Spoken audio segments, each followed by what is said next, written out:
প্রবাসীদের বৈধ পথে পাঠানো রেমিটেন্সের উপর প্রণোদনা বাড়ানো হয়েছে।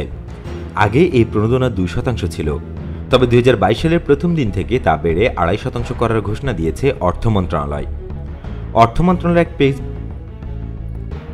মন্ত্রণালয়ের এক প্রেস বিজ্ঞপ্তিতে এই তথ্য জানানো হয়।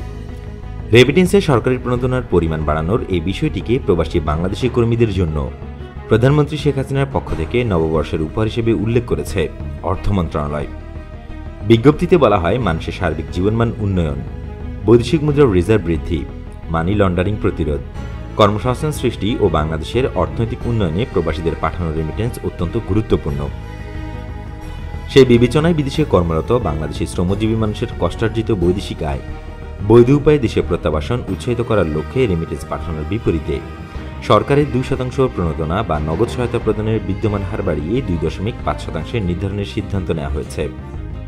বর্ধিত এই হার চলতি 21-22 অর্থ বছরের 1 জানুয়ারি থেকে কার্যকর হবে। এর আগে 19-20 অর্থ বছরের প্রথমবারের মতো রেমিটেন্সের বিপরীতে 2% হারে প্রণোদনা বা নগদ সহায়তা প্রদানের সিদ্ধান্ত নেওয়া হয়, যার কারণে ব্যাংকিং চ্যানেলে অর্থ পাঠানোর পরিমাণ বৃদ্ধি পেয়ে ওই অর্থ বছরে দাঁড়ায় 18.20 বিলিয়ন মার্কিন ডলার, যা তার আগের অর্থ বছরের তুলনায় প্রায় 13% বেশি। নোবেল করোনা ভাইরাসজনিত মহামারীর মধ্যে অপ্রত্যাশিত হারে বেড়েছিল প্রবাসী আয়।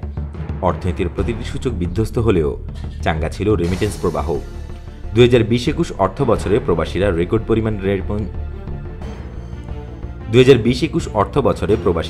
পরিমাণ রেমিটেন্স দেশে পাঠিয়েছিলেন, টাকার অঙ্কে যা ছিল 2477 কোটি ডলার। রেমিটেন্সের এই প্রবৃদ্ধি ছিল 36%-এরও বেশি। যদিও চলতি 21-22 অর্থ বছরের শুরু থেকে রেমিটেন্সের প্রবৃদ্ধির রথ থেমে গেছে। উল্টো অর্থ বছরের প্রথম 5 মাসে রেমিটেন্স কমেছে প্রায় 21%। শুধু তাই নয়, গত নভেম্বর মাসে রেমিটেন্স আহরণ গত 1.5 বছরের মধ্যে সর্বনিম্ন অবস্থায় নেমে আসে। এমন পরিস্থিতিতে এই খাতে প্রণোদনা বাড়ানোর ঘোষণা দিল সরকার। বাংলাদেশ ব্যাংকের প্রকাশিত প্রতিবেদনের তথ্য বলছে, নভেম্বর মাসে ব্যাংকিং চ্যানেলে প্রবাসী বাংলাদেশিরা দেশে 155 কোটি 37 লাখ ডলার রেমিটেন্স পাঠিয়েছেন।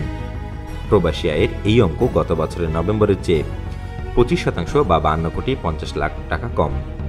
গত বছরের নভেম্বরে রেমিটেন্স এসেছিল 207 কোটি 87 লাখ ডলার। শুধু তাই নয়, নভেম্বরে রেমিটেন্সের এই পরিমাণ গত 18 মাসের মধ্যে সর্বনিম্ন। এর আগে 2020 সালের মে মাসে দেশে সর্বনিম্ন 150 কোটি ডলার রেমিটেন্স আসে। বাংলাদেশ ব্যাংকের তথ্য বলছে, 2021-22 অর্থ বছরের প্রথম 5 মাসে দেশে রেমিটেন্স এসেছে 860 কোটি 88 লাখ ডলারের। বাংলাদেশের মুদ্রায় যার পরিমাণ প্রায় 73,864 কোটি টাকা, যা আগের অর্থ বছরের একই সময়ের তুলনায় 228 কোটি 52 লাখ ডলার বা প্রায় 21% কম। 2020-21 অর্থ বছরের প্রথম 5 মাসে রেমিটেন্স এসেছে 1089 কোটি 41 লাখ ডলার, দেশীয় মুদ্রায় যার অঙ্ক ছিল 92,600 কোটি টাকা।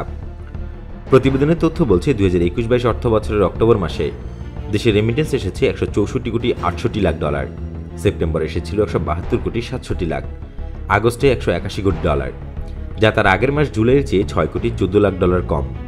চলতি অর্থ বছরের প্রথম মাস জুলাইয়ে দেশে রেমিটেন্স আসে 187 কোটি 14 লাখ ডলার। সংশ্লিষ্টরা বলছেন, 2020 সালের শুরুতে বিশ্বব্যাপী করোনা ভাইরাসের পরিস্থিতি প্রবাসী বাংলাদেশিদের মধ্যে উদ্বেগ তৈরি করেছিল। ব্যবসা বাণিজ্যের স্থবিরতা সহ কর্মহীনতা এবং চাকরিচ্যুতির শিকার হয়ে বিপুল সংখ্যক বাংলাদেশি দেশে ফিরেছেন। ফেরার আগে অনেকেই নিজেদের সব সঞ্চয় দেশে পাঠিয়েছেন, আবার অনেকেই দেশে থাকা স্বজনদের জন্য বাড়তি অর্থও পাঠিয়েছেন। যাতায়াত ব্যবস্থার স্থবিরতার কারণে হুন্ডি সহ অবৈধ পথে অর্থ লেনদেনের পথগুলো সংকুচিত ছিল। এসব কারণে ইতিহাসের সবচেয়ে বেশি রেমিটেন্স ব্যাংকের মাধ্যমে দেশে এসেছে। কিন্তু করোনা পরিস্থিতি কিছুটা স্বাভাবিক হয়ে আসায় রেমিটেন্স প্রবাহের চিত্র পুরোপুরি পাল্টে গেছে।